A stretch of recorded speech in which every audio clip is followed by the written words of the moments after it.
Assalamualaikum warahmatullahi wabarakatuh. Waalaikumsalam warahmatullahi wabarakatuh.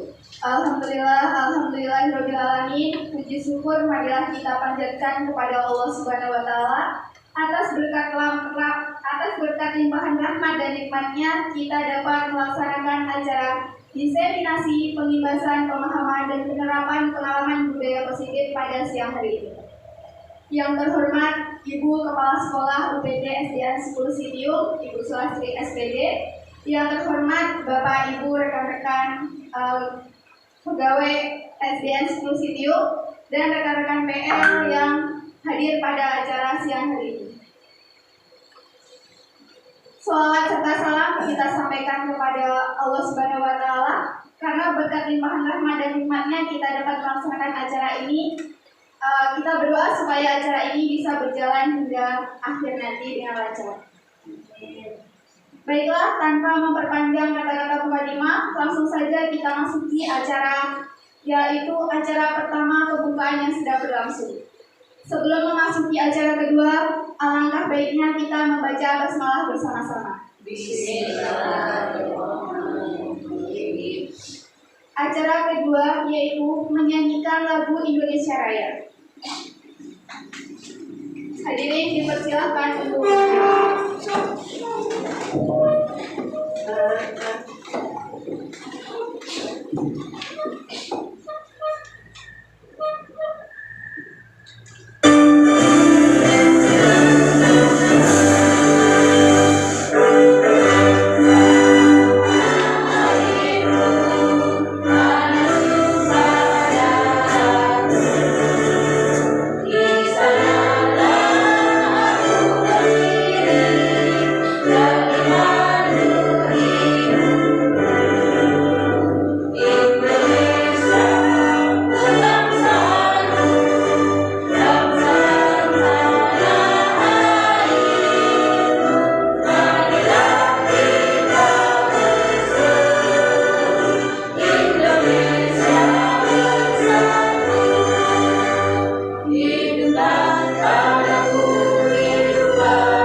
acara selanjutnya yaitu sambutan kepala sekolah kepada Ibu Kepala Sekolah UPT SDN 10 Sitiung. Dipersilakan.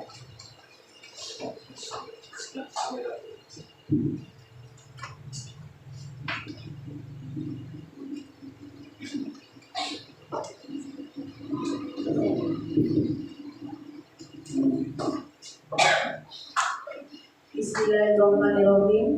Assalamualaikum warahmatullahi wabarakatuh. Waalaikumsalam. Alhamdulillah, puji syukur marilah sama-sama kita aturkan kehadirat Allah Subhanahu wa taala yang mana atas rahmat dan hidayahnya lah sehingga pada siang hari ini Bapak dan Ibu masih diberi kesehatan, kesempatan untuk bersama-sama berkumpul di ruangan kelas 4 ini dalam rangka mengikuti seminar dari salah satu guru kita, Bapak Andi Pradana Saputra SPD, CGP Angkatan 9, dengan tema budaya positif. Insya Allah sama-sama kita dengarkan presentasi seminar dari beliau. Selawat beserta salam tak lupa pula kita sampaikan kepada junjungan kita, yakni Nabi besar Muhammad Sallallahu Alaihi Wasallam. Allahumma sholli ala Sayyidina Muhammad wa ala ali Sayyidina Muhammad.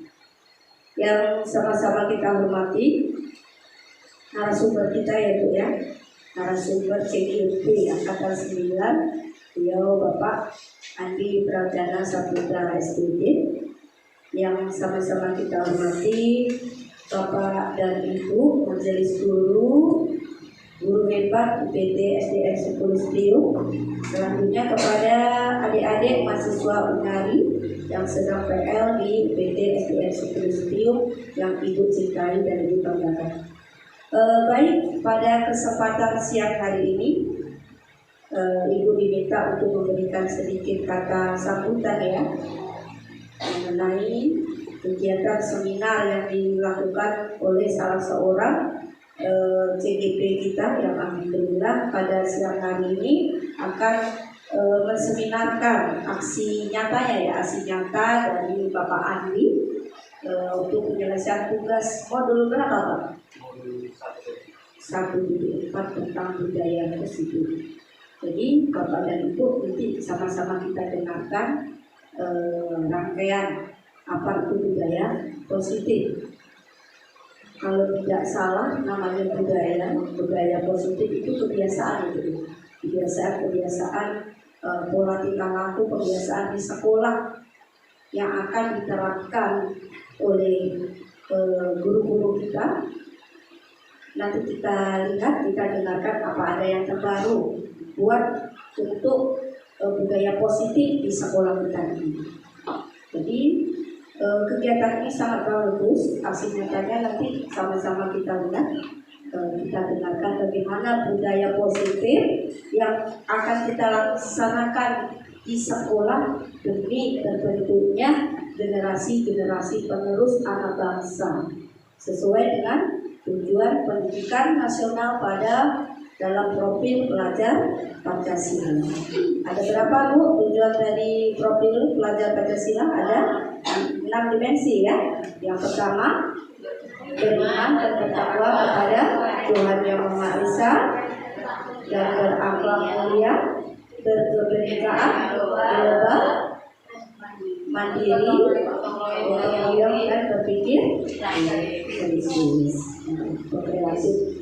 Nah, jadi itu nanti kebiasaan seperti apa yang akan diberikan oleh Pak Andi nanti di budaya positif di lingkungan sekolah. Jadi itu mari kita ikuti seminar aksi nyata dari beliau. Mudah-mudahan kegiatan pada siang hari ini dapat berjalan dengan lancar dan kita harapkan kepada Ibu bisa mengikuti dengan baik dan kita ambil hasilnya bersama-sama dan kita laksanakan di sekolah kita. Terima kasih. Assalamualaikum warahmatullahi wabarakatuh.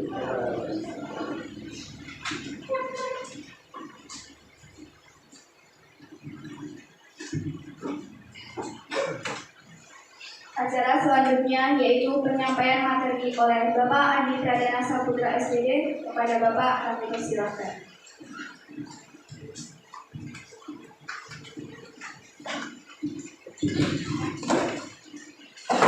Assalamualaikum warahmatullahi wabarakatuh. Waalaikumsalam.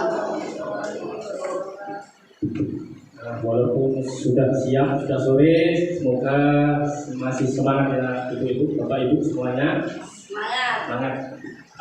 Sebelumnya saya mengucapkan terima kasih kepada rekan-rekan semua dari kepala sekolah, rekan majelis bapak ibu majelis guru dan mahasiswa PPL UNARI yang telah bersedia berkolaborasi pada siang hari ini dalam rangka mungkin yang pertama adalah pemenuhan tugas saya sebagai mengikuti pendidikan guru penggerak, di mana di modul 1.4 kami para CGP diwajibkan mengimbaskan apa yang telah diperoleh pada materi 1.4 yaitu terkait budaya positif. Selanjutnya mungkin di sini nanti banyak sekali materinya.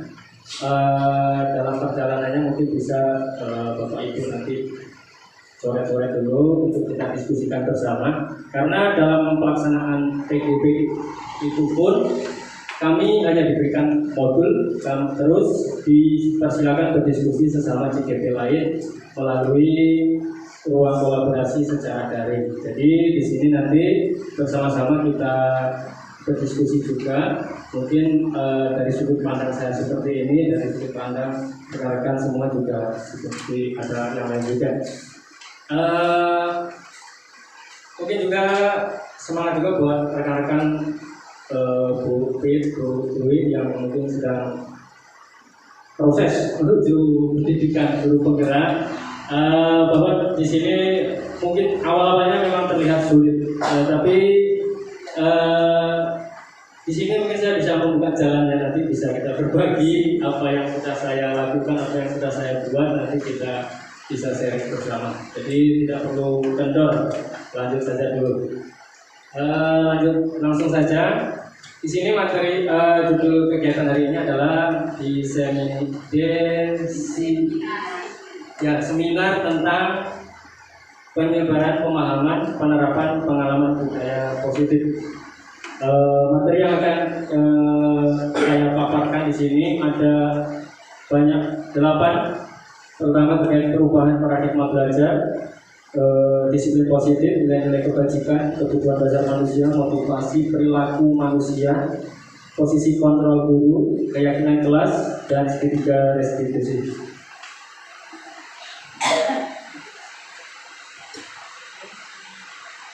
Pembelajaran dengan paradigma baru. Pembelajaran dengan paradigma baru merupakan pembelajaran yang dirancang berdasarkan prinsip pembelajaran berdiferensiasi, sehingga para peserta didik belajar sesuai kebutuhannya berdasarkan tahap perkembangan sesuai teori psikologi modern untuk mewujudkan profil pelajar Pancasila. Nah, ini yang mungkin yang baru di kurikulum Merdeka, yaitu pembelajaran berdiferensiasi. Mungkin rekan-rekan sudah ada yang mempelajarinya di PNM atau di latihan-latihan yang lain, tapi di sini kami baru memulainya minggu ini. Jadi nanti saya mungkin belum bisa berbicara banyak tentang pembelajaran berdiferensiasi. Jadi sesuai dengan yang saya sampaikan tadi, materi kita adalah tentang budaya positif. Nah, kita mulai dari yang pertama adalah miskonsepsi tentang teori kontrol. Jadi miskonsepsi tentang teori kontrol ini ada 4, yaitu ilusi guru mengontrol murid, ilusi bahwa semua penguatan positif efektif dan bermanfaat, ilusi bahwa kritik dan membuat rasa bersalah mampu menguatkan karakter, dan ilusi bahwa orang dewasa berhak memaksa. Nah, ini bisa dipraktekkan di sini juga.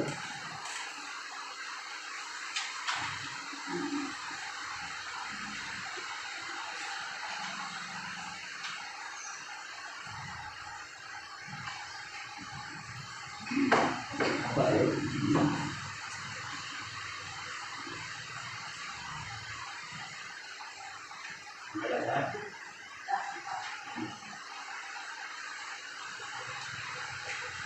Untuk kegiatan pemantik mungkin mau dicobakan juga boleh.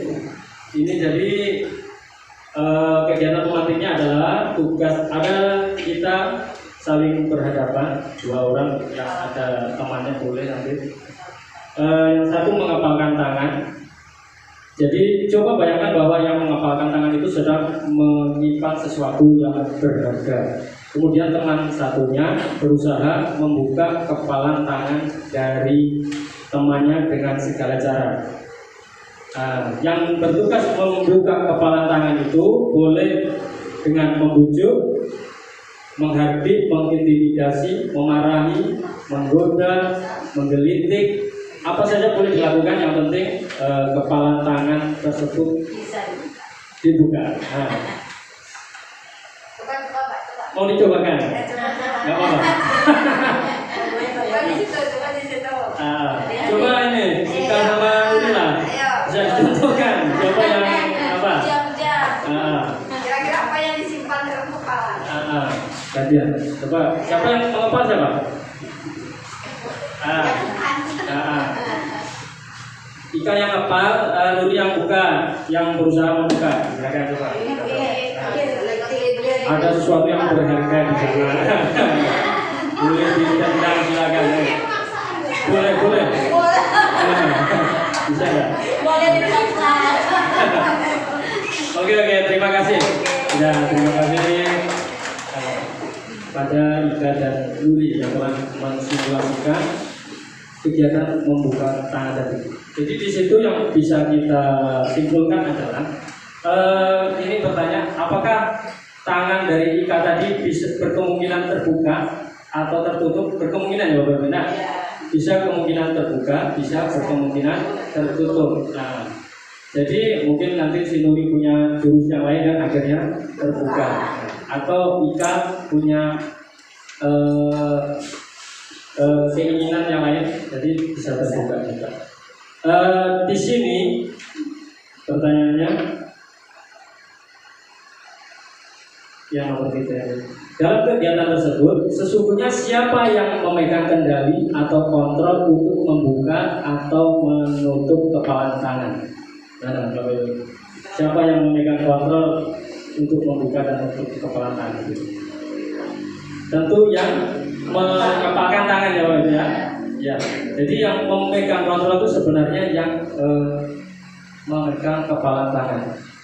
Jadi ini kaitannya dengan miskonsepsi tadi yang saya sampaikan di awal tadi, bahwa anak itu seperti sedang gitu, yang diumpamakan dengan kepala tangan tadi, dan guru adalah alasan di luar yang memaksa untuk kepala tangan tadi terbuka. Nah, nanti kita akan lebih memahaminya. Ini ya. Ilusi yang pertama adalah guru merasakan bahwa dia dapat mengontrol muridnya. Padahal pada dasarnya kita dapat memaksa murid untuk membuat sesuatu jika murid tersebut memilih untuk tidak melakukannya. Walaupun tampaknya guru sedang mengontrol perilaku murid, hal demikian terjadi karena murid sedang mengizinkan dirinya dikontrol. Saat itu bentuk kontrol guru menjadi kebutuhan dasar yang dipilih murid tersebut. Jadi pada suatu kondisi kita merasa bisa mengontrol murid kita, padahal sebenarnya murid kita itu sedang mengizinkan dirinya untuk dikontrol oleh guru. Kemudian yang kedua, ilusi bahwa semua penguatan positif, efektif dan bermanfaat. Ya, jadi kita merasakan bahwa semua penguatan positif itu efektif dan bermanfaat. Maksudnya penguatan positif di sini adalah bentuk-bentuk kontrol segala usaha yang kita lakukan positif. Biasanya sih positif itu adalah pujian, penghargaan, bujuk rayu yang positif, iming-iming yang bagus. Itu kita pikir efektif dan bermanfaat untuk membujuk seseorang atau seorang anak untuk melakukan sesuatu yang diinginkan. Padahal ini adalah hanya suatu ilusi. Nanti akan lebih jelas lagi, kita lewat dulu. Kemudian ada lagi ilusi bahwa kritik dan membuat orang merasa bersalah dapat menguatkan karakter. Nah, ini kalau tadi yang positif, ini yang negatif, bahwa kritikan dan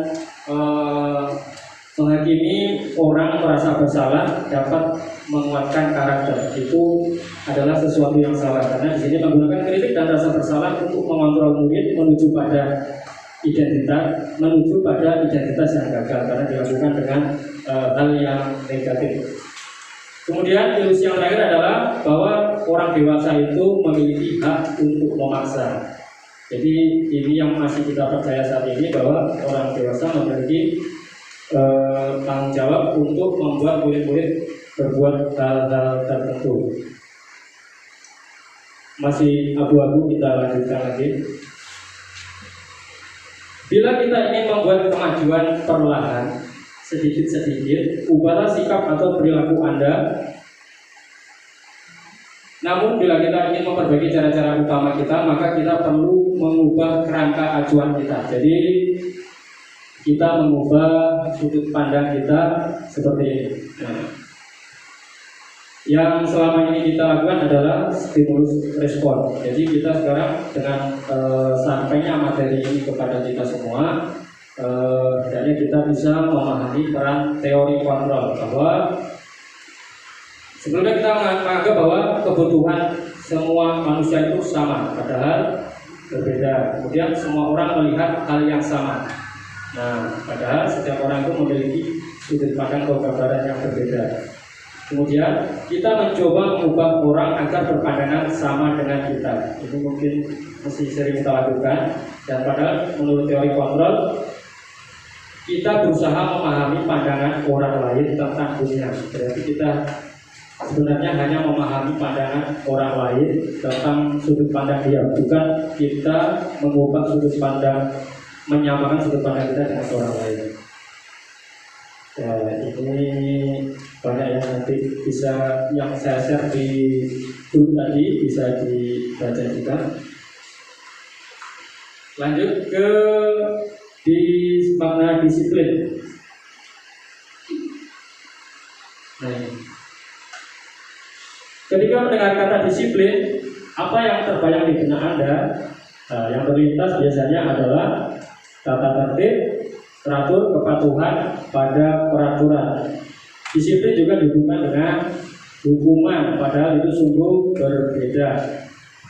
Bapak pendidikan Diajar Dewantara menyampaikan, di mana ada kemerdekaan, disitulah harus ada disiplin yang kuat.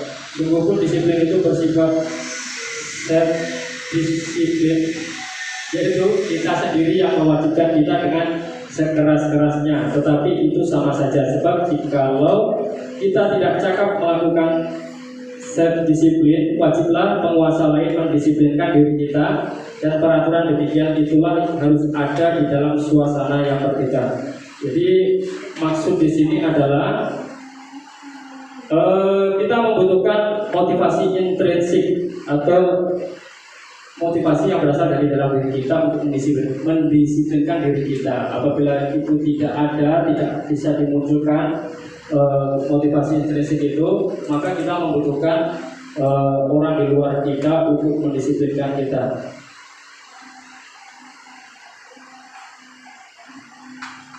Kita lanjutkan.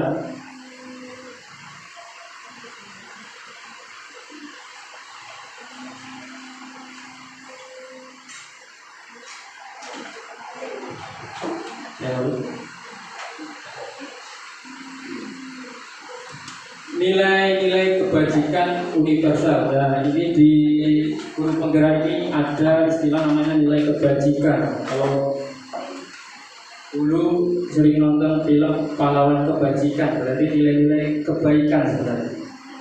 Nah, apa itu nilai-nilai kebajikan? Nah, di sini ada panjang sekali ya. Nilai-nilai kebajikan adalah, nah kita ambil dari sini. Nilai-nilai kebajikan adalah sifat-sifat positif manusia yang merupakan tujuan mulia yang ingin dicapai setiap individu. Nah, jadi nilai-nilai kebajikan adalah sifat-sifat positif manusia yang merupakan tujuan mulia yang ingin dicapai setiap individu. Nah, jadi nanti apa kaitan nilai kebajikan, disiplin positif, teori kontrol? Ini baru pemaparannya saja. Kita lanjutkan dulu. Nah, ini merupakan contoh redaksi dari nilai-nilai kebajikan. Yang pertama adalah profil pelajar Pancasila. Nilai-nilai kebajikannya ada 6 yang seperti kita sampaikan tadi, yang disampaikan oleh Ibu Kepala Sekolah, ada 6. Kemudian ada juga nilai-nilai kebajikan dari organisasi lain. Di sini Ibu Primary Years Program, dia memiliki nilai-nilai kebajikan juga. Jadi segini contoh nilai-nilai kebajikannya. nilai-nilai yang positif-positif ya. Jadi lanjut, ini juga ada nilai kebajikan dari organisasi yang lain. Banyak, kita skip dulu. Nah, ini mungkin sebuah kesimpulan perlu saya sampaikan juga. Dalam rangka menciptakan lingkungan yang positif, maka setiap warga sekolah dan pemangku kepentingan perlu saling mendukung, menghayati, menerapkan nilai-nilai kebajikan yang telah disepakati bersama. Untuk dapat menerapkan tujuan mulia tersebut, maka seorang pemimpin pembelajaran perlu berjiwa kepemimpinan sehingga dapat mengembangkan sekolah dengan baik agar terwujud suatu budaya sekolah yang positif sesuai dengan standar kompetensi pengelolaan yang telah ditetapkan. Jadi ini tertuang pada standar pendidikan nasional. Nah, kita lanjutkan dulu. Nah, ini dia. Teori motivasi, hukuman, dan penghargaan serta restitusi. Sedikit berbagi cerita. Mungkin di sini nanti akan banyak sesuatu yang kita rasakan salah selama ini. Nanti di sini baru kita sadari di sini. Mungkin ibu kepala sekolah mungkin sedang mempelajari di pendidikan kepala sekolahnya, atau rekan-rekan yang sudah mengintip di PMM ini tanya ada juga ini. Yang pertama kita bahas 3 motivasi perilaku manusia. Jadi motivasi itu adalah yang mendorong seseorang untuk melakukan sesuatu. 3 motivasi perilaku manusia. Yang pertama adalah ini, untuk menghindari ketidaknyamanan atau hukuman. Yang kedua, untuk mendapatkan imbalan atau penghargaan dari orang lain. Dan yang ketiga adalah untuk menjadi orang yang mereka inginkan dan menghargai diri sendiri dengan nilai-nilai yang mereka percaya. Nah, ini kasusnya.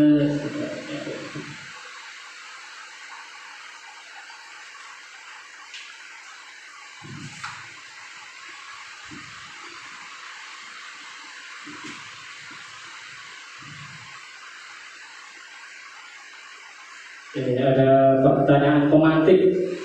Pernahkah Anda mendapatkan sesuatu untuk mendapatkan senyuman dari orang lain? Apakah atau untuk mendapat hadiah atau untuk mendapatkan uang? Nah, itu pemantiknya. Alasannya yang tiga tadi, yaitu motivasi manusia itu ada 3. Mana tadi?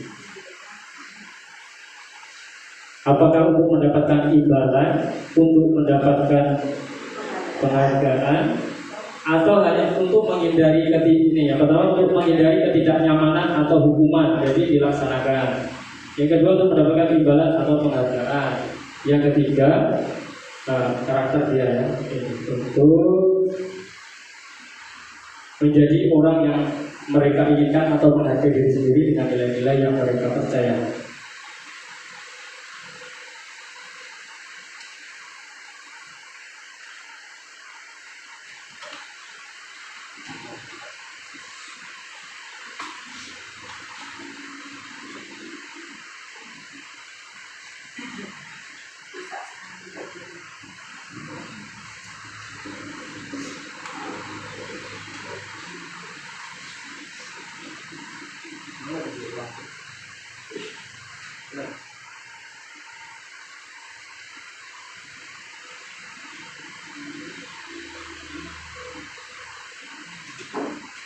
Nah, sebagai seorang guru, saat Anda hadir mengajar di kelas tepat waktu, motivasi apakah yang mendasari tindakan Anda dari yang 3 tadi? Apakah Anda datang tepat waktu karena tidak ingin ditegur oleh atasan Anda dan kemudian mendapat surat peringatan? Nah, kalau alasannya itu berarti motivasi kita adalah menghindari ketidaknyamanan atau hukuman. Atau Anda ingin mendapatkan pujian dari atasan Anda dan mendapatkan penghargaan sebagai karyawan atau guru berprestasi. Nah, kalau ini yang dilakukan berarti motivasinya adalah mendapatkan imbalan atau penghargaan dari orang lain. Yang ketiga, atau Anda ingin menjadi orang yang menghargai waktu, menghargai diri Anda sendiri sebagai teladan bagi murid-murid Anda, karena Anda percaya tindakan Anda sebagai guru akan dicontoh oleh murid-murid Anda. Nah, kalau kita memilih yang ini berarti kita menghargai nilai-nilai diri sendiri. Nah, jadi kita perlu mengetahui 3 motivasi manusia, perilaku manusia tadi. Jadi sudah sama-sama kita ketahui 3 motivasi ini. Jadi mungkin nanti kita bisa membaca sifat seseorang dengan ini, ilmu yang ini tadi ya.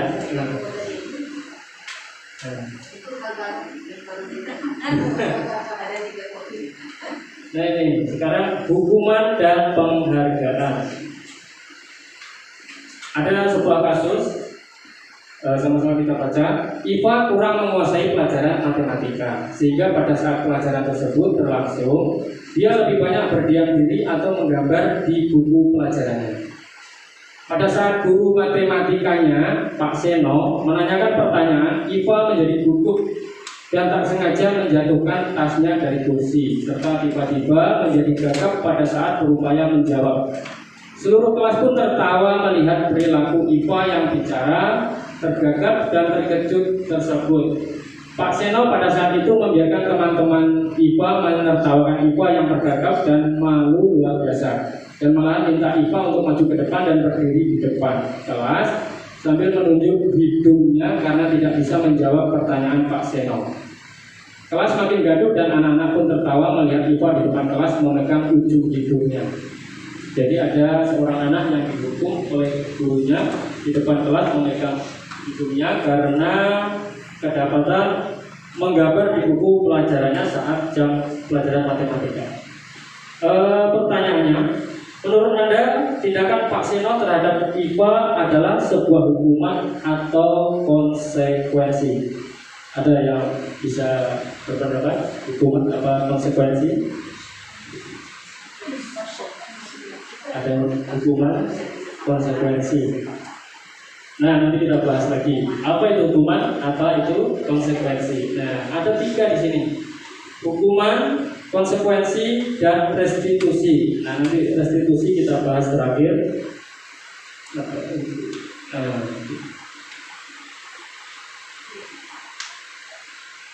Hukuman, nah itu ya, hukuman itu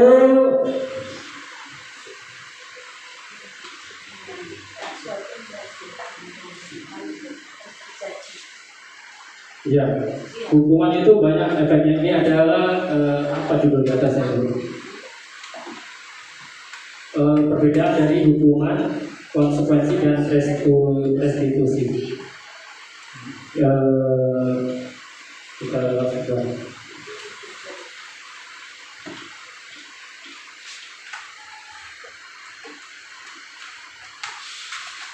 Kita kembali lagi ke atas dulu. Jadi seperti yang disampaikan oleh Bu J tadi betul ya. Kalau konsekuensi itu sudah disepakati lalu dilanggar. Kalau hukuman biasanya tidak melihat dari kesalahan yang dilakukan. Biasanya tercetus di kejadian itu. Lalu marahnya apa yang teringat oleh gurunya itu diperintahkan ke muridnya. Jadi belum tertulis di buku, entah ada yang telah dirapatkan atau apa ya. Nanti restitusi ada juga jelas. Nah, kita coba, ini ada kasusnya. Sama-sama kita tebak hukuman atau konsekuensi. Mencatat 100 kali di dalam buku kalimat saya tidak akan terlambat lagi karena terlambat ke sekolah. Itu konsekuensi apa hukuman? Konsekuensi. Mencatat 100 kali. Ada yang pernah melakukannya ya? Saya lari mengelilingi lapangan basket 2 kali karena terlambat hadir di sekolah. Siapa hukuman? Kalau konsekuensinya, kalau terlambat nanti Bapak suruh kamu lagi. Jadi sudah disepakati di awal ya Pak. Nah, membersihkan coretan yang dibuatnya di meja tulis. Nah, mana? Maksud konsekuensi atau hukuman? Konsekuensi ya. Murid diminta untuk push up 15 kali karena tidak menggunakan masker ke sekolah. Hukuman ya.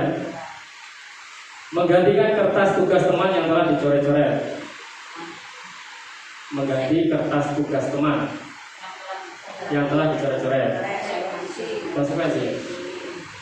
Berjemur di lapangan basket pada pukul 12 siang karena mengobrol dengan teman.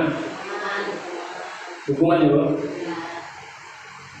Murid diminta bertelanjang kaki sepanjang hari karena tidak menggunakan sepatu warna hitam sesuai peraturan sekolah. Konsekuensi ya, karena sudah ditetapkan di peraturan. Berdiri di depan kelas sambil mengangkat kaki satu karena tidak bisa menjawab pertanyaan. Hukuman. Membersihkan tumpahan air di meja tulis karena tersenggol pada saat belajar. Hukuman ya, karena spontan.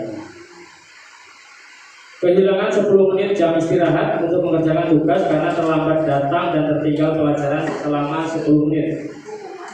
Hukuman juga. Jadi dia lebih lama istirahatnya, lebih cepat ya istirahat, lebih lambat istirahat sebelumnya.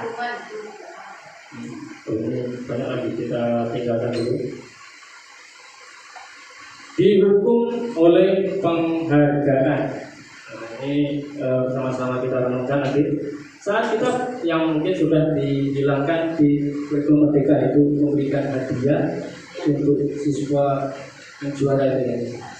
Saat kita berulang kali menjanjikan hadiah kepada anak-anak agar berperilaku bertanggung jawab, atau kepada seorang murid agar mempelajari sesuatu yang baru, atau kepada seorang karyawan agar melakukan pekerjaan yang berkualitas, kita sedang berasumsi atau berpendapat mereka tidak dapat melakukannya atau mereka tidak akan memilih untuk melakukannya. Ini pendapat dari sahabat Al-Bukhor.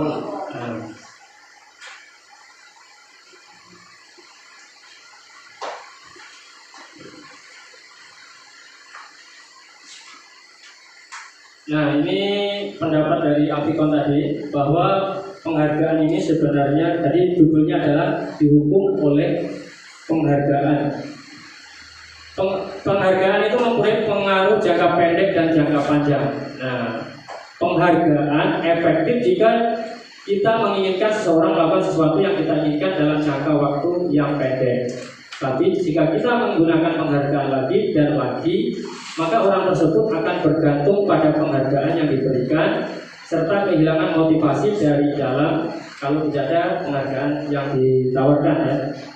Jika kita mendapatkan penghargaan untuk melakukan sesuatu yang baik, maka selain kita senantiasa berharap mendapat penghargaan tersebut, kita pun menjadi tidak sadar tindakan baik yang telah kita lakukan karena hanya mengharapkan penghargaan.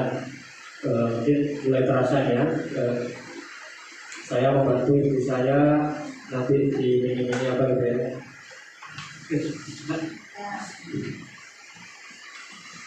Penghargaan tidak efektif. Suatu penghargaan adalah suatu benda atau peristiwa yang diinginkan yang dibuat dengan persyaratan hanya jika Anda melakukan hal tersebut, maka penghargaan didapatkan. Nah, jika saya mengharapkan suatu penghargaan dan tidak mendapatkannya, maka saya akan kecewa dan berkecil hati, serta kemungkinan lain kali saya tidak akan berusaha sekeras sebelumnya. Jika kita memberikan seseorang suatu penghargaan untuk melakukan sesuatu, maka kita harus terus-menerus memberikan penghargaan itu jika kita ingin orang tersebut meneruskan perilaku yang kita inginkan. Nah, ini yang PR kalau kita terbiasa memberikan penghargaan. Orang yang berhenti merokok atau orang yang berusaha diet menguruskan badan bila diberikan penghargaan hampir pasti tidak berhasil. Karena kenapa begitu? Ada yang bisa menjelaskan? Orang berhenti merokok atau orang yang diet kalau diberi penghargaan pasti tidak berhasil.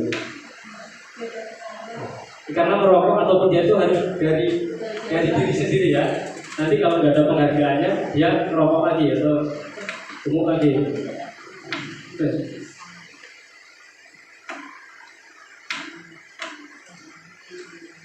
Selanjutnya, penghargaan merusak hubungan. Ketika seorang diberi penghargaan atau dipuji di depan orang banyak, maka yang lain akan merasa iri. Dan sebagian dari mereka akan tidak menyukai anak yang diberikan penghargaan tadi.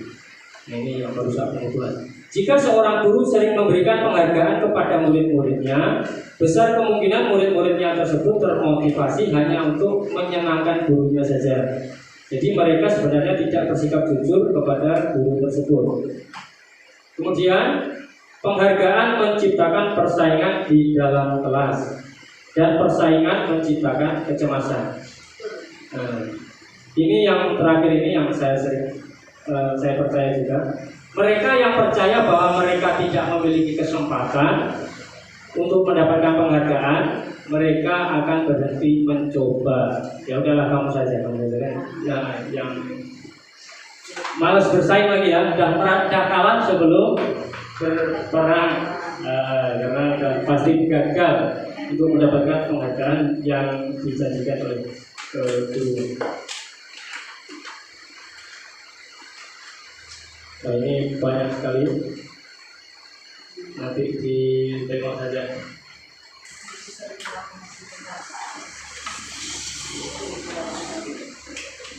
Nah, ini yang baru tadi. Silakan sambil materi boleh konsumsi dulu, minum atau makan apa dulu.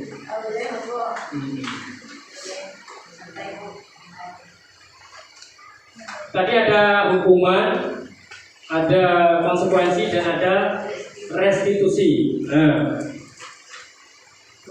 restitusi adalah sebuah pendekatan untuk menciptakan disiplin positif. Nah, ini ada beberapa pertanyaan-pertanyaan pematik.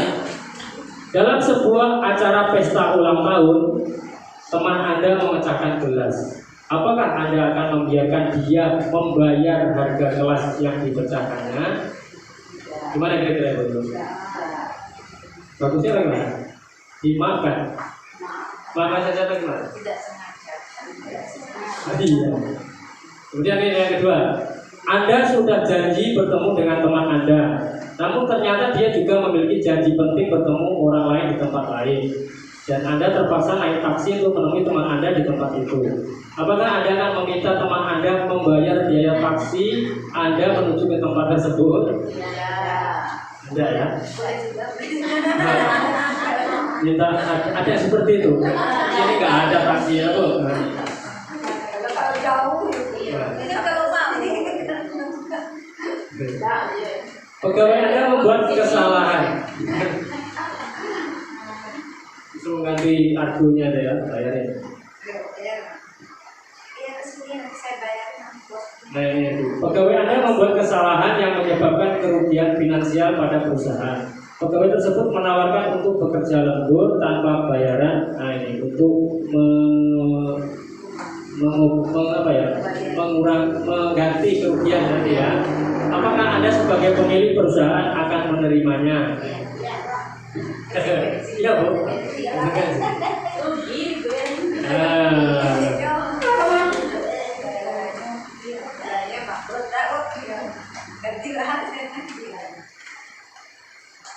Nah, ini ada penguatannya.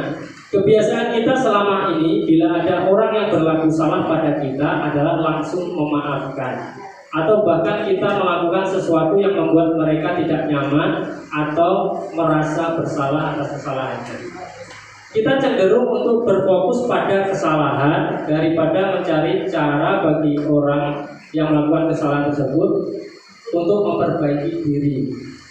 Kita lebih fokus pada cara mereka membayar akibat dari kesalahan mereka daripada mengembalikan harga diri mereka.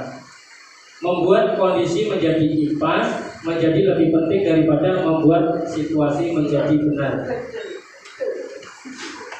Jadi ini sebenarnya sesuatu yang yang salah ya, membuat kondisi menjadi impas tadi. Memaafkan orang, memaafkan itu malah jadi sesuatu yang salah di sini. Memaafkan kesalahan orang,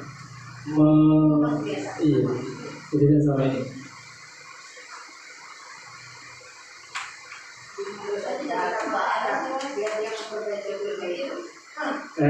Gimana coba kita cari artikelnya. Biar diserang. Nah ini tentang restitusi, mungkin ada kaitannya nanti. Restitusi adalah proses menciptakan kondisi bagi murid untuk memperbaiki kesalahan mereka sehingga mereka bisa kembali kepada kelompok mereka dengan karakter yang lebih kuat. Nah, restitusi namanya. Bagaimana prakteknya nanti ada.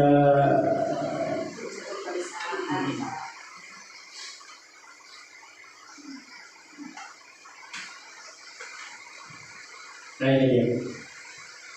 Ciri-ciri restitusi bukan untuk menebus kesalahan, namun untuk belajar dari kesalahan. Sama-sama kita baca.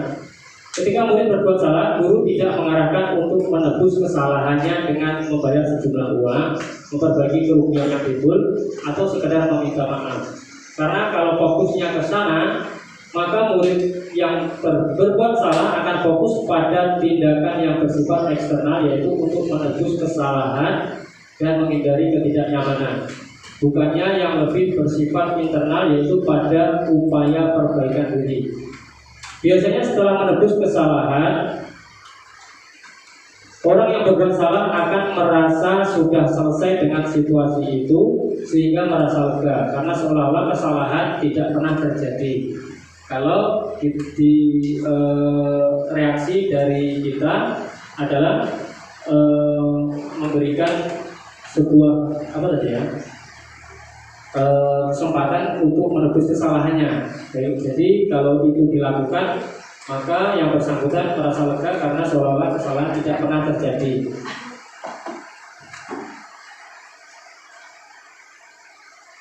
Nah, kondisi ini sebenarnya akan berdampak jangka panjang karena konfliknya akan tetap ada. Menebus kesalahan itu tidak salah, namun biasanya tidak membuat kita menjadi pribadi yang lebih kuat. Wah, ini dalam sekali, dalam prakteknya mungkin agak sulit juga ya itu. Pendekatan restitusi sebenarnya juga berhubungan dengan usaha untuk menebus kesalahan, tetapi sebaiknya merupakan inisiatif dari murid yang melakukan kesalahan. Nah ini yang perlu digarisbawahi. Restitusi itu juga berhubungan dengan menebus kesalahan, tetapi caranya adalah inisiatif dari murid yang melakukan kesalahan. Proses pemulihan akan terjadi bila ada keinginan dari murid yang berbuat salah untuk melakukan sesuatu yang menunjukkan rasa penyesalannya.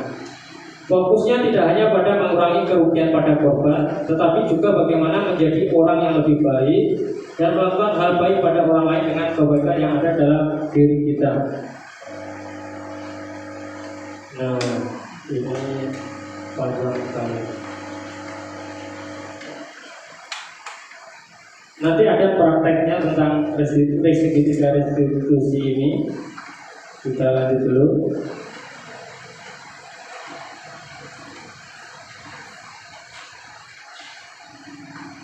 Tentang nilai-nilai kebajikan. Saya lupa PowerPoint saya.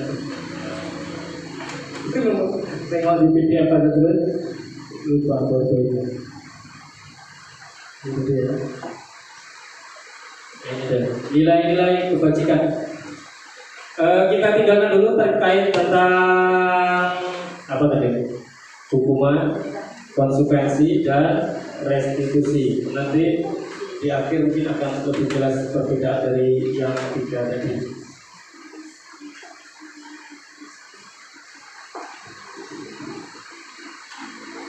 Untuk mencairkan suasana ini karena masuk penilaian juga ya Bapak ya. Kita harus ice breaking. Ice breakingnya sudah saya colokkan, tinggal kita praktekkan. Kita yang ringan dulu. Ya, oke.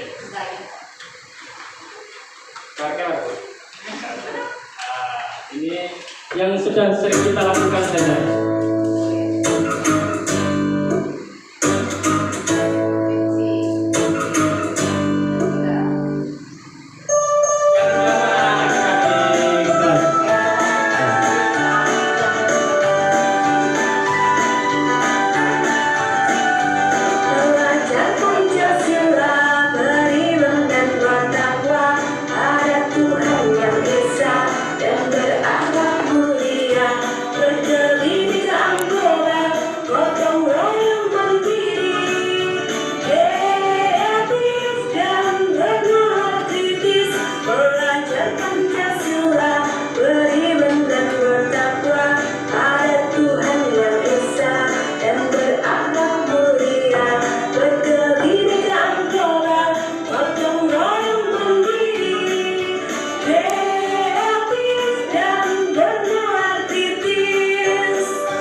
berdiri Pak, artinya ini udah pegel. Berdiri ya, boleh bisa pakai. Pak berdiri, ngaju, terus berdiri biar semangat. Kalau ternyata cepat juga, waktunya udah habis. Materinya belum selesai. Itu aja tuh Pak yang putar-putar itu apa itu? Ini ya. Itu.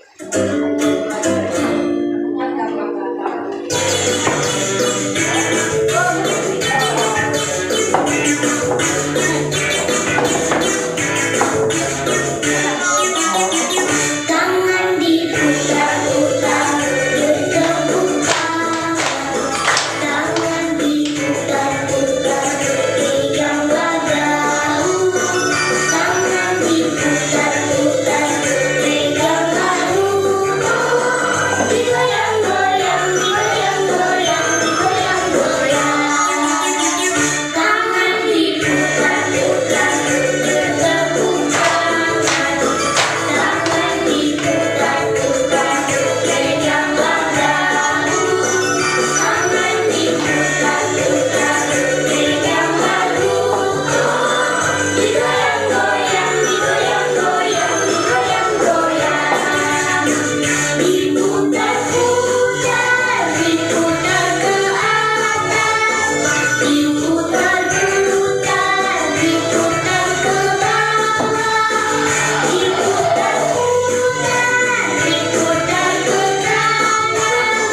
Diputar-putar, diputar ke kiri.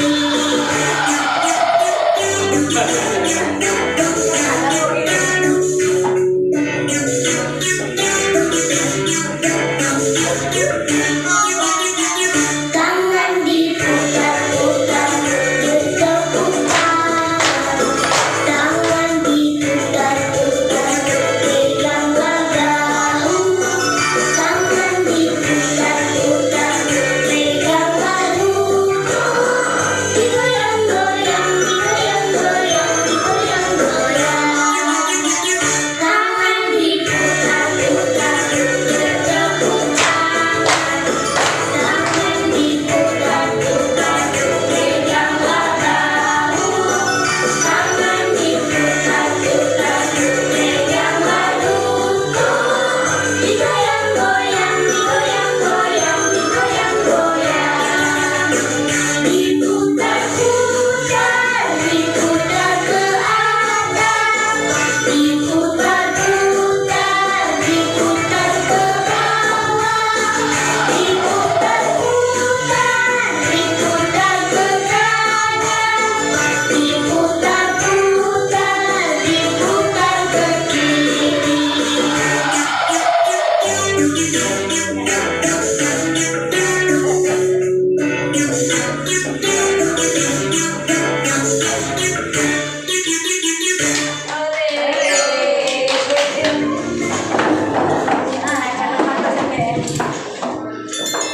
Udah lemes ya?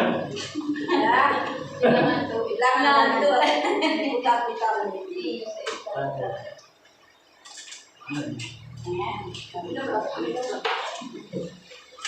Pokoknya dia melakukannya satu. Nilai-nilai kebajikan. Nah, ini belum bisa dulu nih. Apa itu nilai-nilai kebajikan? Kita akan. Nilai-nilai kebajikan adalah sifat-sifat positif manusia yang merupakan tujuan mulia yang ingin dicapai setiap individu. Nah ini udah tadi ya, nilai-nilai kebajikan. Profil para sertifikat itu. Nah, kelewat. Ini juga udah. Padahal buahnya lembur terlalu keluar. Jangan.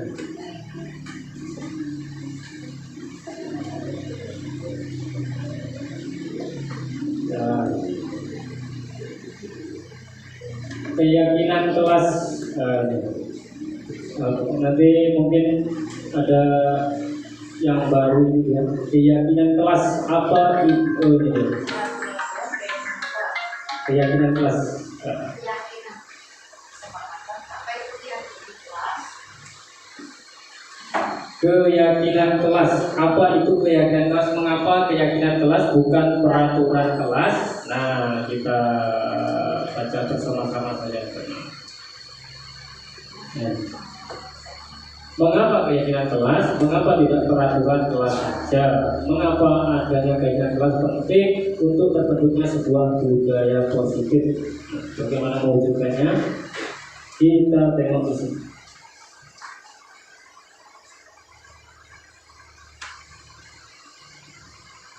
Terus lewat.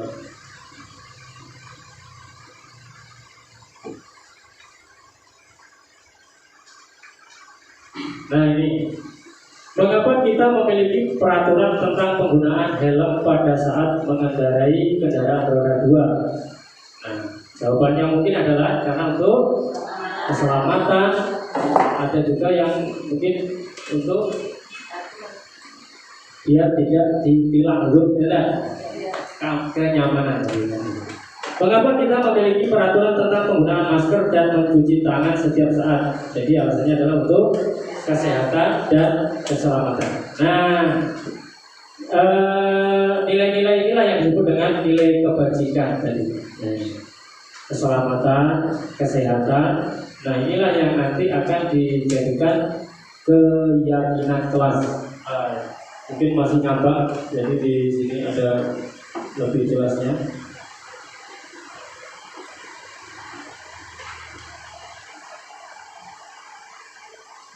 Ada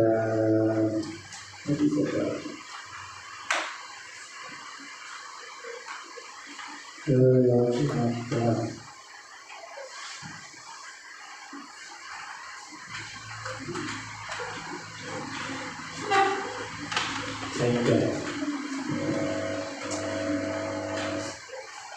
Nah ini ada contoh peraturan dan ada nilai kebajikan yang dituju. Ketika peraturannya berbunyi, kembalikan barang ke tempatnya. Kira-kira nilai kebajikan apa yang dituju dari peraturan tersebut? Kembalikan barang ke tempatnya. Bertanggung jawab, ya Pak. Nah, bertanggung jawab. Nilai kebajikannya adalah bertanggung jawab. Dilarang mengganggu orang lain. Berarti saling menghargai, gitu Pak. Hadir di sekolah 15 menit sebelum pembelajaran dimulai. Disiplin. Dilarang melakukan kekerasan. Dilarang melakukan kekerasan. Bisa masuk ke saling menghargai. Dilarang menggunakan narkoba. Keselamatan, bisa kesehatan, bisa ya. Bergantian atau menunggu giliran. Disiplin. Ini kebajikan yang itu. Dilarang merokok. Kesehatan. Gunakan masker. Kesehatan. Berjalan di kelas. Berjalan di koridor itu ya. Disiplin. Nah. Sebentar, kita lanjut.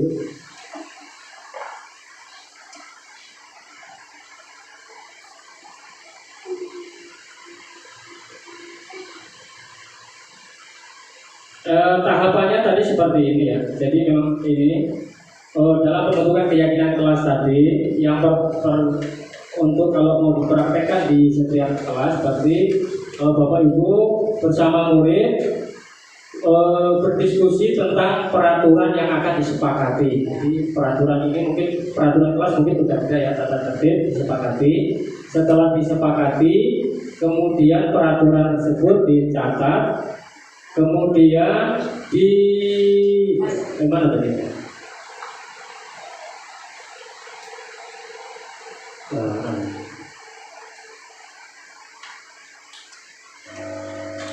Ini ya udah surat pendapat. Setelah itu di papan tulis tercatat sekarang prosedur.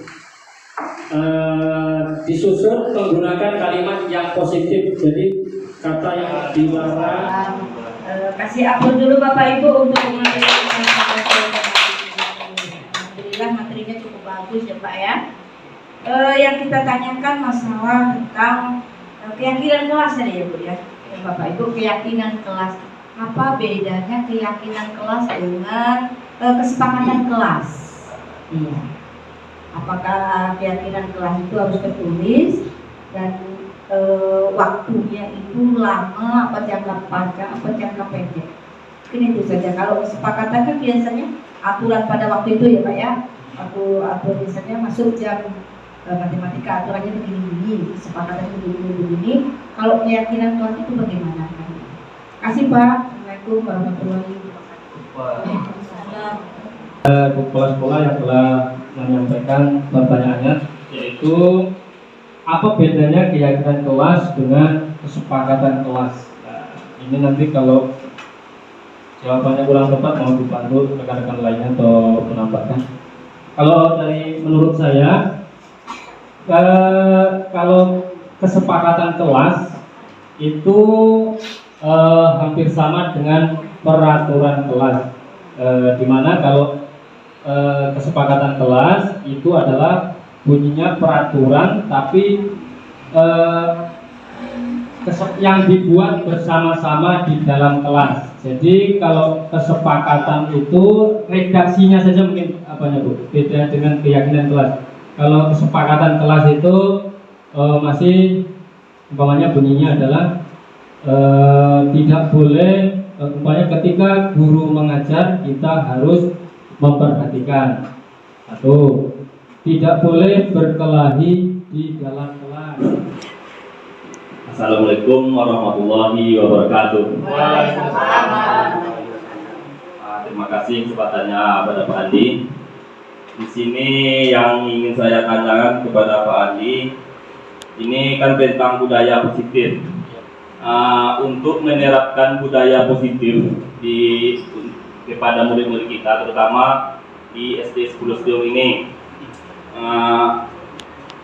untuk murid-murid yang kurang disiplin atau peraturan-peraturan yang lain lah yang dilanggar gitu, sebaiknya di sini kita sebagai guru, manakah langkah yang lebih baik kita ambil, hukuman ataukah konsekuensinya untuk bisa merubah watak anak tersebut?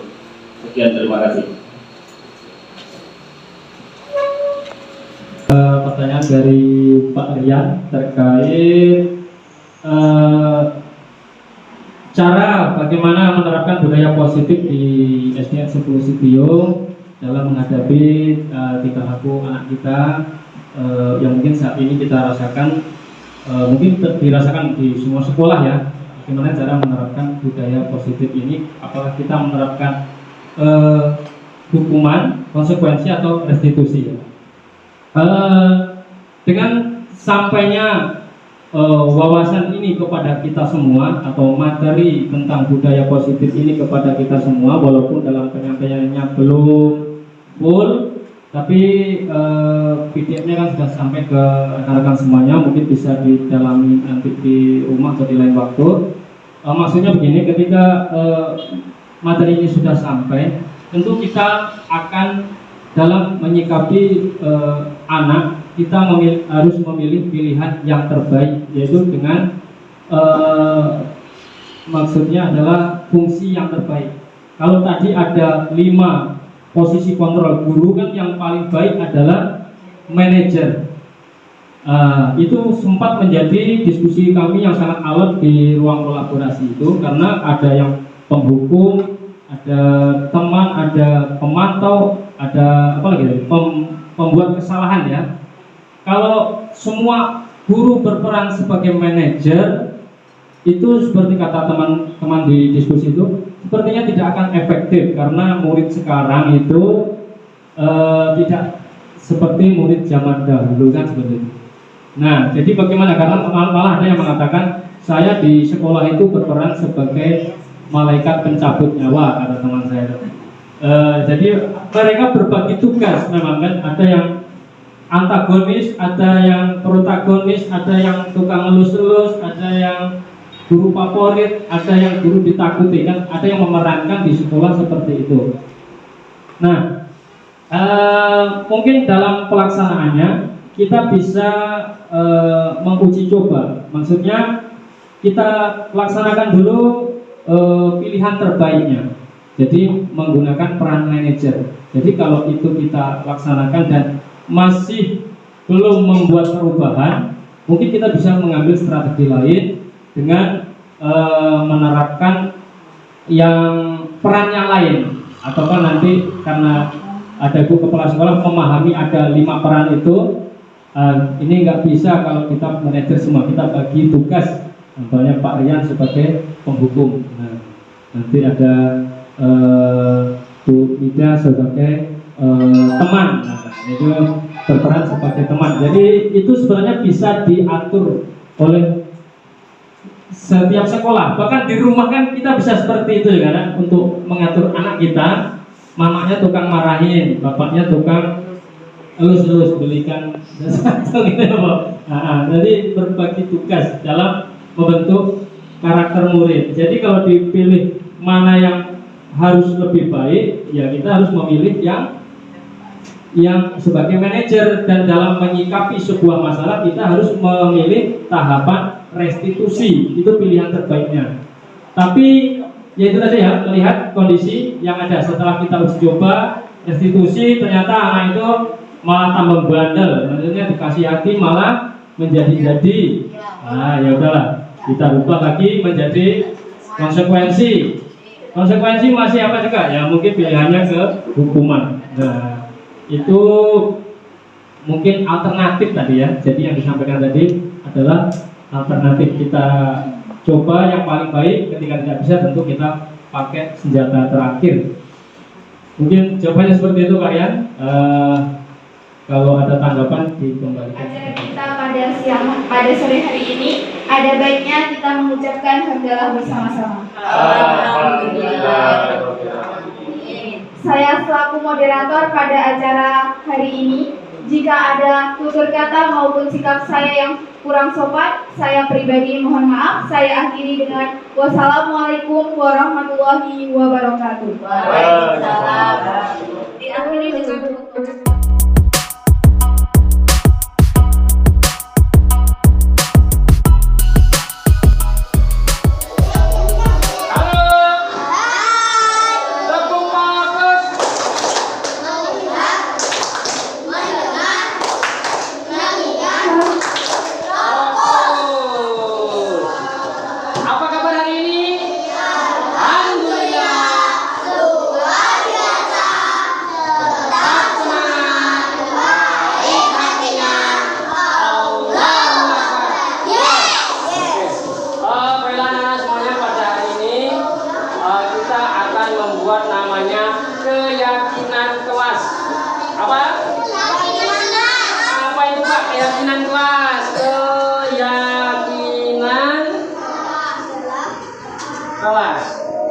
Keyakinan kelas, apakah sama dengan peraturan kelas?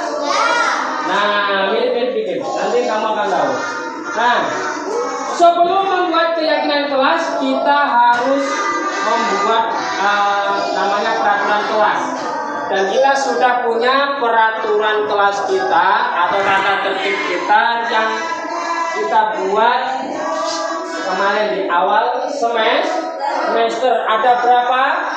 9. Coba Zaki maju ke depan, coba Zaki bacakan tata tertib atau peraturan kelas kita 1 sampai 9. Terus Berada di yang pertama, berada di dalam kelas setelah imam berdiri. Yang kedua, berdoa bersama sebelum dan sesudah belajar. 3, izin kepada guru ketika meninggalkan kelas. 4, menghargai dan memperhatikan penjelasan guru. 5, tidak membuat keributan di kelas. 6, menjaga kebersihan dan kerapian kelas. 7, berpakaian seragam sesuai jadwal, rapi dan bersih. 8, tidak merusak aset barang-barang di kelas. 9, memimpin kelas sesuai jadwal ketika pulang dan pagi hari. Oke, terima kasih. Mungkin yang tidak terdengar, Bapak bacakan. Nomor 1, berada di dalam kelas setelah bel masuk berbunyi, tidak ada yang keluar. Yang kedua, berdoa bersama sebelum dan sesudah belajar. Yang ketiga, izin kepada guru ketika meninggalkan kelas atau mau masuk kelas. Yang keempat, menghargai dan memperhatikan penjelasan guru. Yang kelima, tidak membuat keributan di kelas. Yang keenam, menjaga kebersihan dan kerapian kelas. Bersih dan rapi.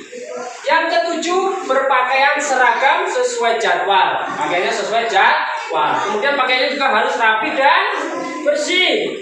8, tidak merusak aset. Aset itu adalah barang-barang yang ada di dalam kelas. 9, melaksanakan piket kelas sesuai jadwal ketika pulang dan di pagi hari. Itu baru ada 9. Nah, sekarang Bapak akan memberikan kertas di mana kamu bisa menuliskan kamu peraturan apa yang belum tertulis di sana dan mau kita jadikan peraturan di kelas kita. Tidak boleh membuli, Pak. Nah, kayak gitu. Tidak boleh mengecek nama orang tua.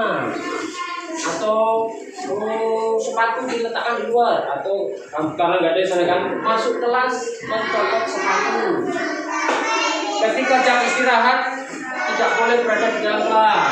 Nah, silakan dibuat ya. Boleh lebih dari 1. Boleh. Boleh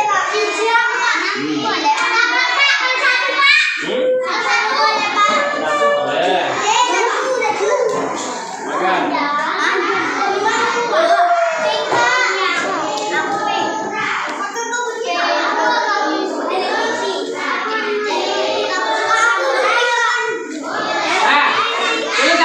Satu kertas, 1 peraturan. Kalau dia mau nulis 2, nanti minta kertasnya lagi sama Pak Andi. Boleh kamu. 1 saja boleh, kalau mau lebih nanti kasih kertas yang baru. Salah, baliknya. Ya. Bapak sudah? Masa nyontek peraturan. Boleh apa ya? Dah. Satu dah. Udah sini tambah lagi sudah. Ambil lagi. Tidak boleh ngecek Pak. Boleh. Ya. Sini nanti kamu tempel kan. Kamu tempelkan di yang warna putih itu. Sembarang. Kamu dah. Kamu ambil lagi. Saya ambil sini. Kertas yang warna putih. Buat peraturan.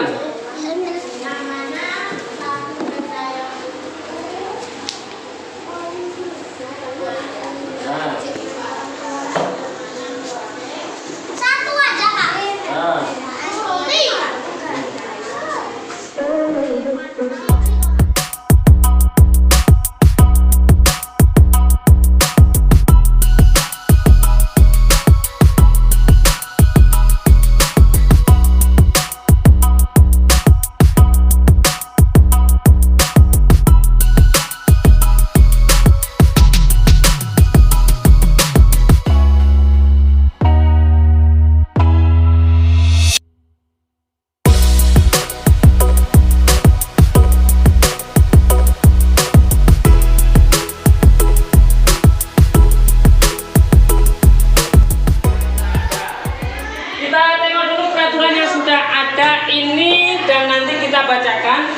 Kita harus merubahnya ke kalimat positif.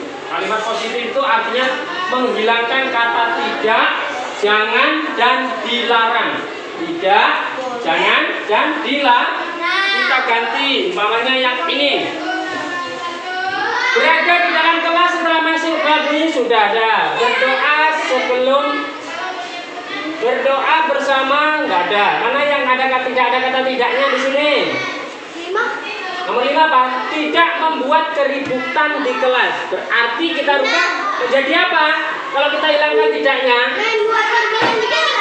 nah dirubah lagi menjadi kalimat yang baik. Bagaimana? Masa membuat keributan di kelas? Berarti menjaga keributan, menjaga ketenangan kelas ya. Boleh. Mana lagi yang ada kata tidaknya? Tidak merusak aset barang-barang di kelas, berarti diganti menjaga, ya, menjaga aset atau barang di kelas. Oke, sekarang kita bacakan yang ada di sini. Tidak boleh mengejek teman. Berarti diganti apa? Tidak boleh. Masa mengejek teman? Berarti menghargai diganti dengan menghargai teman.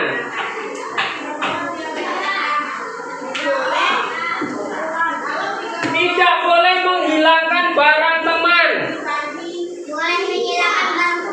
Berarti masih sama dengan ini tadi ya, menjaga aset atau barang di kelas masih sama. Dan dikasih tanda segitiga juga. Tidak boleh menyakiti teman kita. Berarti masih ini menghargai teman. Tidak boleh merusak barang teman sama masih yang ini. Tidak boleh mengejek nama orang tua. Masih dengan menghargai teman. Tidak boleh mengejek nama orang tua lagi. Masih menghargai teman. Tidak boleh membuli teman. Menghargai teman. Membuang sampah ke tempat sampah. Betul. Ya, ini oke. Terima kasih bintang. Baru. Tidak membuli teman. Masih menghargai teman. Meminjam barang orang harus dikembalikan.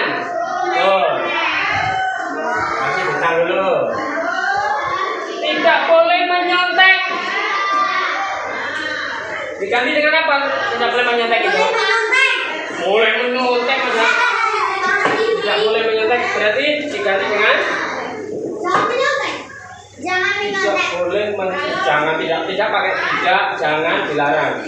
Berarti kalau tidak boleh menyontek diganti dengan mengerjakan tugas secara mandiri mengerjakan tugas, ya kan?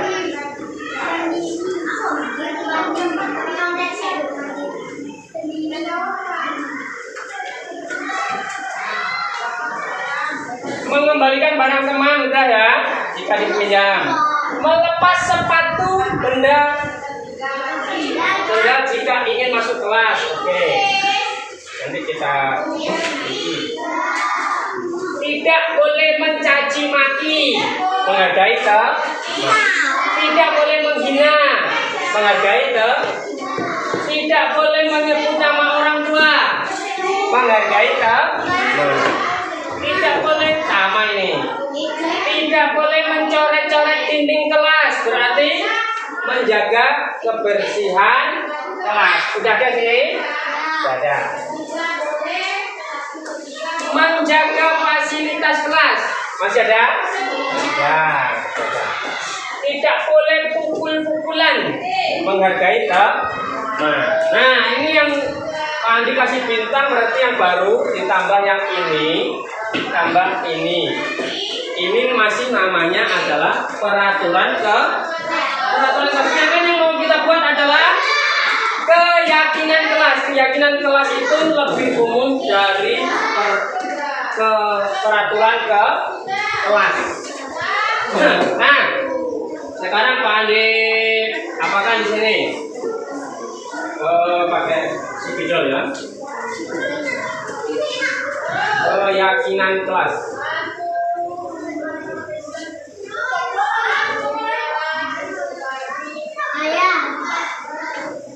Keyakinan kelas 4 UPT 10 CTO. Akan di sebelumnya.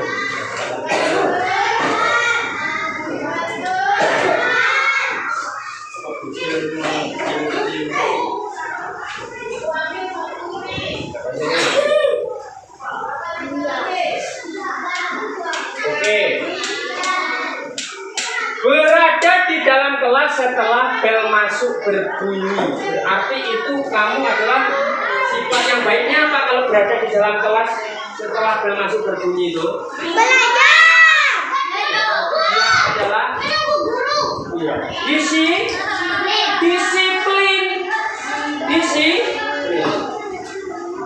Kayaknya nggak saya anak yang disiplin. Kami Kami anak yang disiplin. ya disiplin. Mengapa disiplin? Kalau bel sudah berbunyi, tunggu gurunya di dalam kelas, tidak menunggu di luar kelas. Yang kedua, berdoa bersama sebelum dan sesudah belajar. Berarti hubungan dengan Tuhan. Kami anak yang boleh kan? Pada Allah Bang. Kami anak beriman. Iman dan bertakwa. Rajin beribadah gitu ya. Kami anak yang rajin beribadah. Oke. Yang ketiga, izin kepada guru ketika meninggalkan kelas. Sudah masuk disiplin. Izin ya. Oke. Menghargai dan memperhatikan penjelasan guru. Berarti apa itu? Menghargai. Saling menghargai. Kami anak kami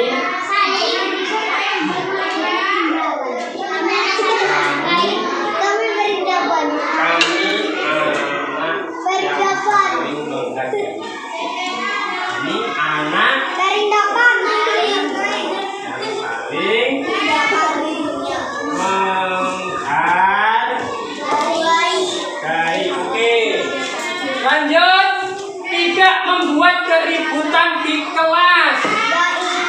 Tidak membuat keributan di kelas berarti kalau sekolah tenang berarti menjaga apa itu? Ketenangan ya, nyaman ya. Kami anak yang suka itu masuk ke disiplin ya, tidak berkelahi ya. Masuk disiplin. Selanjutnya menjaga kebersihan dan kerapian kelas. Berarti kami anak yang suka kami anak yang suka bersih dan rapi.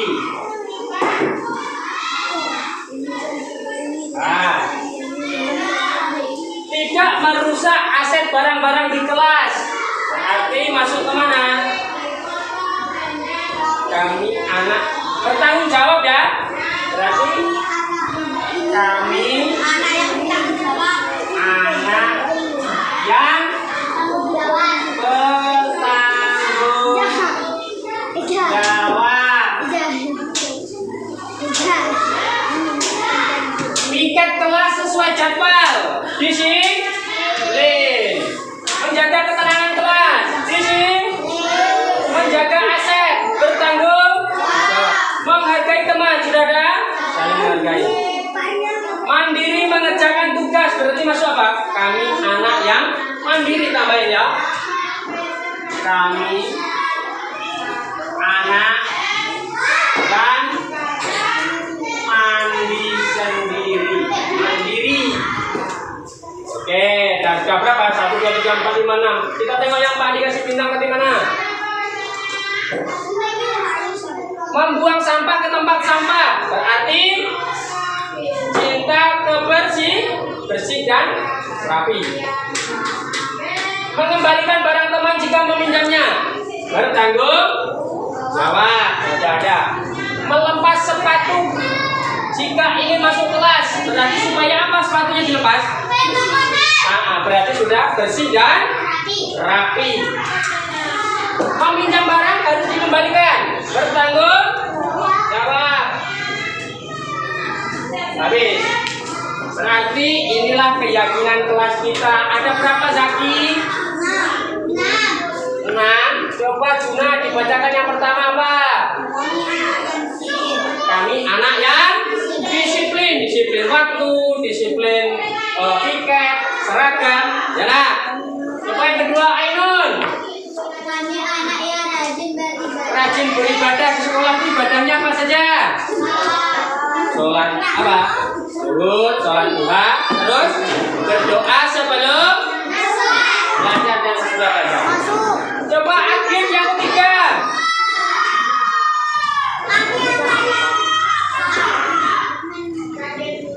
Aji.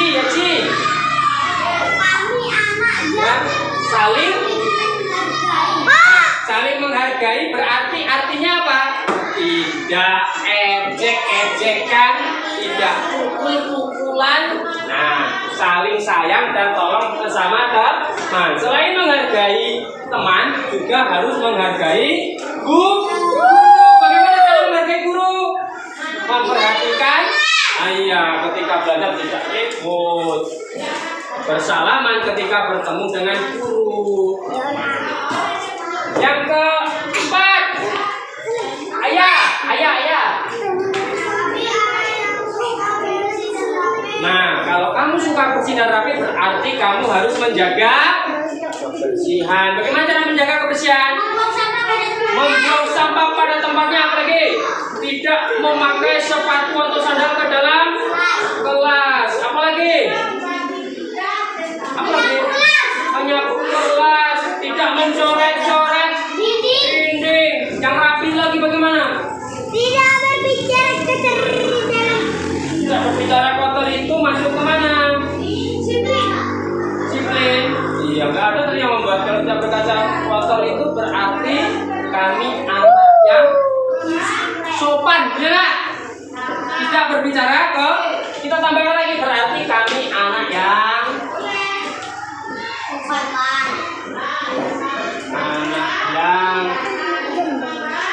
sopan.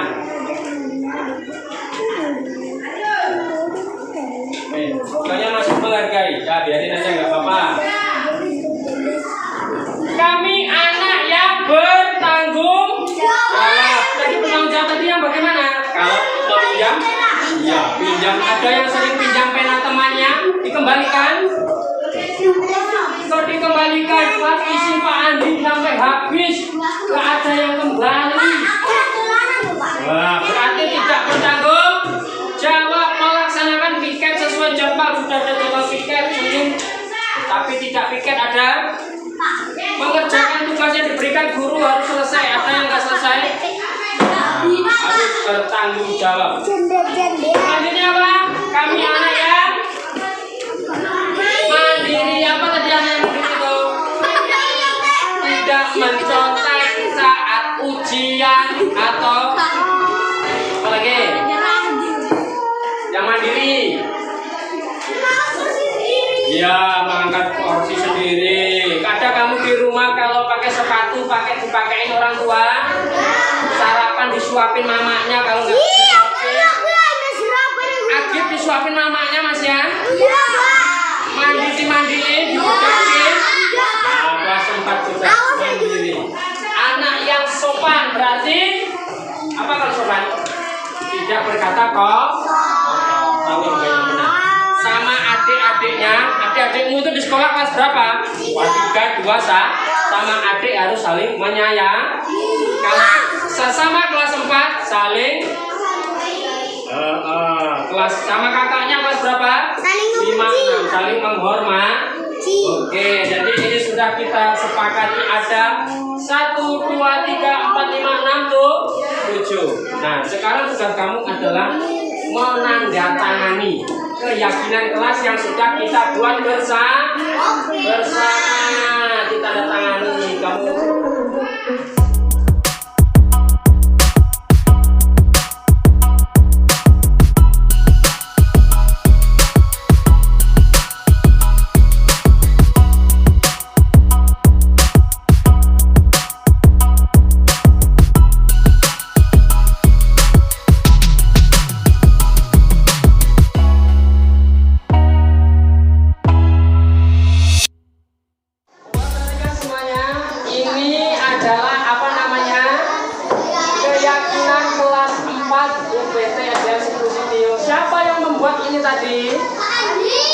Bersama siapa? Bersama siswa kelas berapa? Nah, ini sudah kita buat bersama-sama. Berarti harus kita laksanakan bersama-sama. Nanti kalau ada kamu yang berkata kotor berarti kamu sudah melanggar keyakinan ke mana yang dilanggar? Tidak sopan, tidak menghargai. Karena kamu sini sudah tanda tangan semuanya. Berarti sudah sepakat kita mempunyai keyakinan kelas yang ini. Oke? Oke, nah. Jadi terima kasih, mungkin ini saja untuk keyakinan kelas. Nanti akan Bapak tempel di dinding kelas supaya tidak lupa. Nah, gimana kita tempel?